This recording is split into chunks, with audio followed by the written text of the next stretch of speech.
So my music goes back to probably a combination of two things. I think, my mom would always encourage me to sing at church.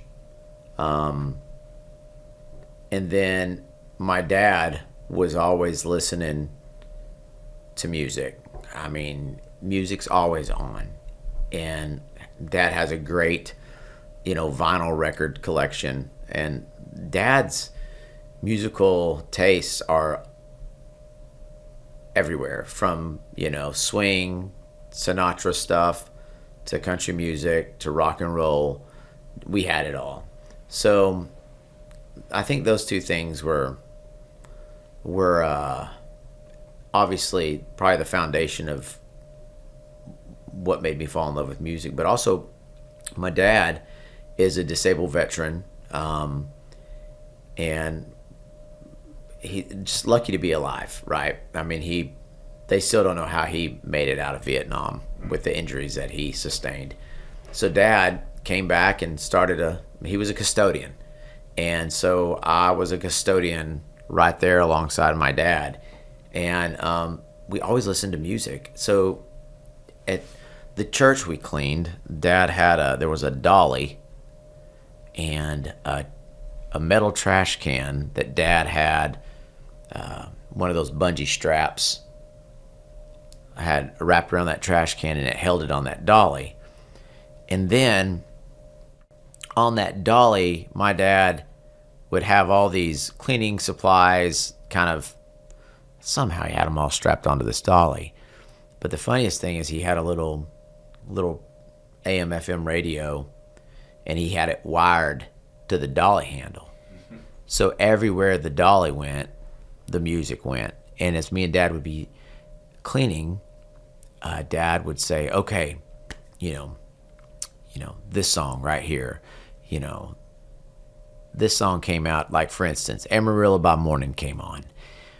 And my dad would say, George Strait is the singer, but George didn't write this song. George Strait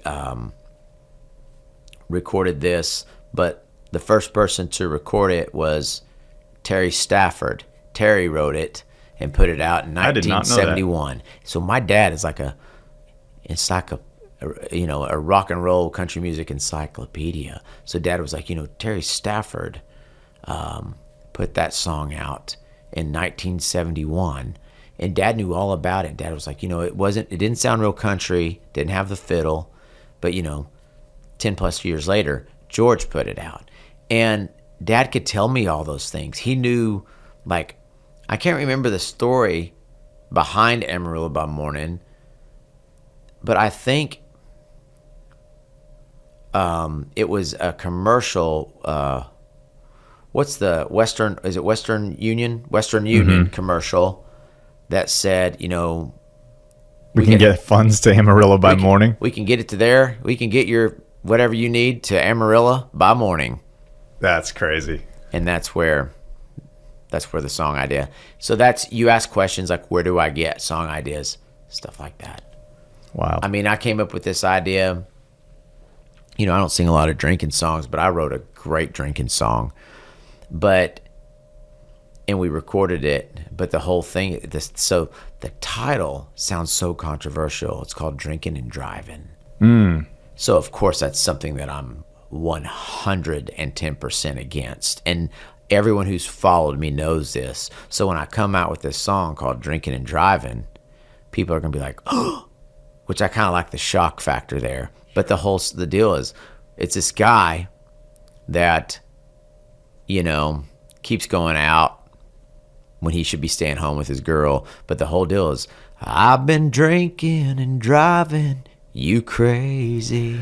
It's so country. But the whole thing is, he's not driving, but he's drinking her crazy. And driving you crazy. And so you come up with these little hooks that you're just like, oh, dude, I want to write that song. I love it. Yeah, it's just one of those deals where I wrote a song for my boys. They're just great young men, but one of them went to a party and I told him, you're going to run into this kind of thing, you know, and just some of the struggles of those, you know, bad influences, peer pressure, you know. And so I wrote him a song, and the whole deal, I was talking to him. I was like, you don't think I don't know everything that you're going through? And they were both looking at me. I was like, I was just like you. I was just like you. And I started thinking about that, and I thought, you know what, I'm going to write him a song. And I wrote it. It's called Just Like You. And it's just all the things, the mistakes in that song, I write a bunch of the mistakes that I've personally made, because they need to know, like no one's perfect. You know, I think that's, especially in today's social media world, everybody puts their best foot forward, you know, and I think it's really important to air dirty laundry. Sure. To make people who are out there struggling understand, like, okay, I'm not alone in my struggles, you know. Mm-hmm. So yeah, if anybody thinks that I'm something special, you just message my wife. She will, yeah, she'll let you know the truth. So you're young. You have this influence from your dad. Yeah. You pick up a guitar. Mm-hmm. You start playing. How did the early stages go? I mean, around what age was this? Well, probably around 20. Around 20. So this would have been like 1998, 1997, yeah. And then within 7 years, you're singing on a record with Willie Nelson. Yeah. That's a big jump. It happened fast. It happened real fast. I didn't start playing the guitar. I'm telling you, by the time I learned to play the guitar, I was, within a year, I'm singing in front of people. And I'm like struggling. But I was hungry. I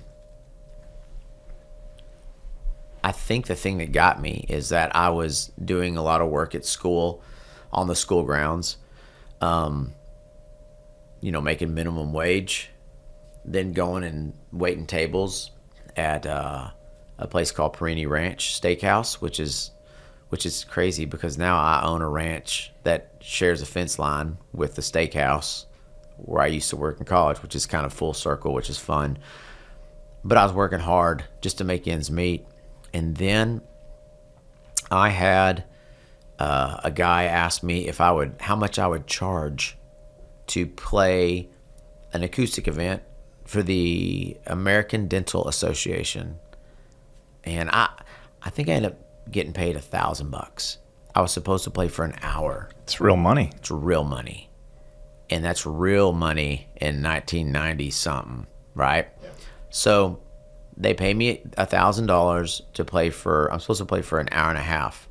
Well, they end up, I played for 20 something minutes, and they had run over with their auction. And, you know, the guy came back up and he's like, "You're doing great." He goes, "Just a couple more songs." He goes, "And we're going to wrap this thing up. It's getting kind of late." So I was like, "Yes, sir." So I was like, I remember I left. I was like, I just made $1,000 in 30 minutes. I have to work every day of the week, all month to make that.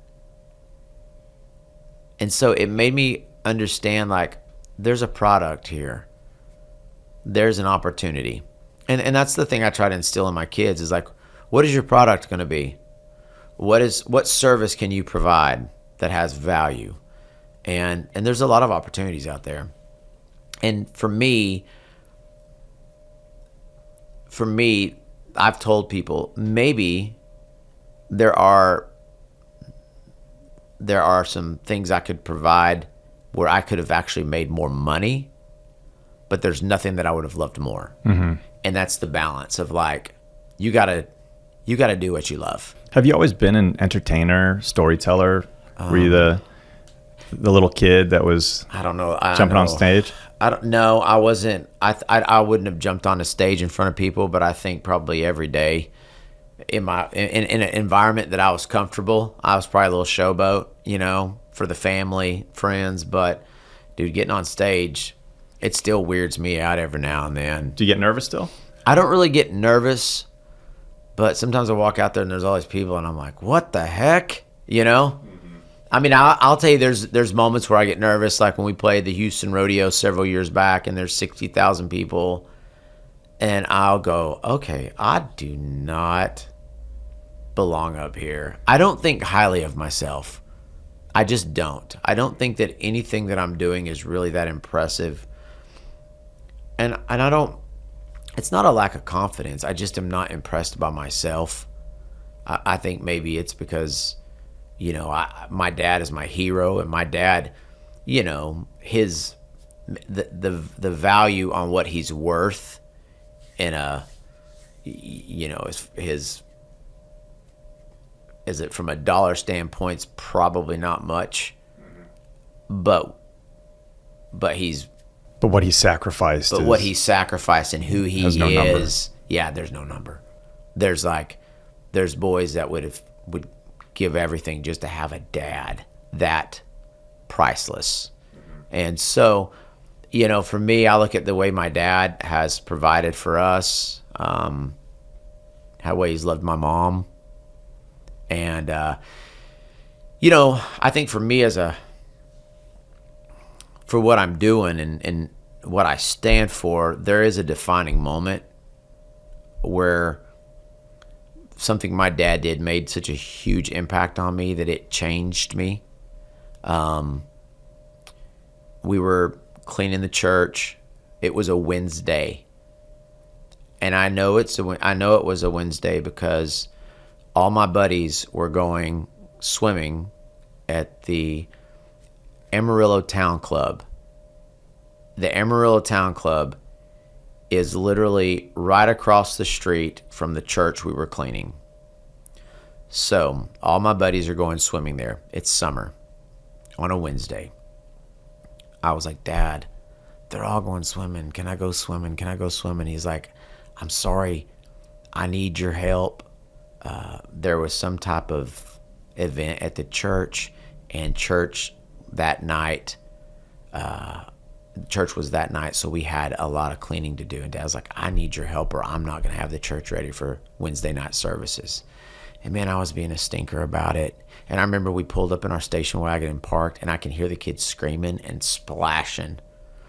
And I'm like, this is not fair, you know, and I'm just, you know, I think I was 11, 12, and I'm complaining about it and being a stinker about it. And I remember I'm in one of the bathroom stalls in the men's bathroom, and Dad was on the one to the left. And I remember I have on these big yellow gloves, and I'm scrubbing this nasty toilet. And I was like, I hate this. It's not fair. And I'm just chirping, and Dad's not saying much. And I'll never forget, out of nowhere, my dad is on his knees. And he comes around the stall, and he goes, hey. And I turned around, and he looked me right in the eye. And it's hard for me to say all this without getting emotional, because it's that moment that I realized how wonderful he was. But he goes, hey, do you think that when I was your age, I said, I want to grow up someday and be a custodian and clean toilets? He goes, do you think that was one of my dreams? He goes, I had the same dreams as you. I wanted to be a Major League Baseball player. He goes, but you know, I got drafted and I got injured serving my country. And he said, there was a time there that I thought I would never get to have a family. He goes, but God blessed me with your mama, and he blessed me with you and your sister. He goes, he blessed me with this job. And because of this job, I'm able to take care of y'all. And he said, so you can bet when we walk out of this bathroom, these will be the cleanest toilets in town. Growing up, I never cared too much for Superman. I guess he never could measure up next to my old man. There's no S on his chest, he's just an old weathered flag. God knows my heroes don't wear capes. They wear dog tags and they stand tall, out up on the wall of freedom. Yeah, those dog tags and the crosshairs, they're always right there when you need them. can bet their boots will hit the ground running every time it hits the fan. God knows my heroes know where caves. What a life lesson. Yeah, and I didn't grab anymore. And that's kind of my mentality to what I do now. You know, for me, it's not about record deals. It's not about awards. It's just about, you know, taking care of my family, trying to be the best that I can be, and try to be I'm by no means, I'm not a role model at all, but I do think that I can provide, you can learn from my mistakes.